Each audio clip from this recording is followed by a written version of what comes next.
J'ai souffert d'insomnie la majeure partie de ma vie, sauf très récemment, pendant une courte période. J'ai la vie dure depuis que j'ai arrêté le traitement, et je peux à nouveau vivre avec moi-même, pour le peu de choses que vaut une vie sans sommeil. C'est pas le traitement lui-même qui m'a amené à abandonner, même s'il était peu commun. Je recevais une série de lumières stroboscopiques très puissantes, du bruit blanc et des petites doses de DMT toutes les 48 heures. C'était hautement efficace et je dormais profondément. Puis, les rêves ont commencé.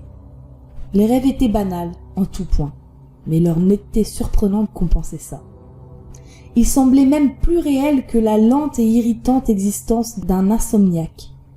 Dans l'un d'eux, j'étais une vendeuse, dansant nue sur le comptoir. Dans un autre, j'étais une comptable, déchirant les papiers les plus importants de mon client. La nuit, avant que j'arrête mon traitement, j'ai rêvé que je pilotais un avion privé le long de la côte ouest. C'était terriblement ennuyeux au début, mais quand je suis devenue lucide, j'ai décidé de voler pour du vrai. Me ruant de la cabine jusqu'aux cris de mes passagers horrifiés, juste au moment de m'élancer de l'avion, je n'ai plus su comment voler, mais la sensation de chute était incroyable. Quand je me suis réveillée ce jour-là, tout allait bien.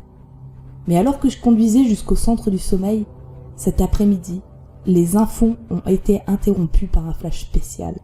Un petit vol charter s'était écrasé au nord de la ville et tous ceux qui avaient embarqué avaient péri dans sa carcasse, tous sauf le pilote. Ils ont retrouvé son corps à quelques kilomètres au nord, dans un champ. Il n'avait pas survécu à la chute, mais il semblait paisible, endormi même.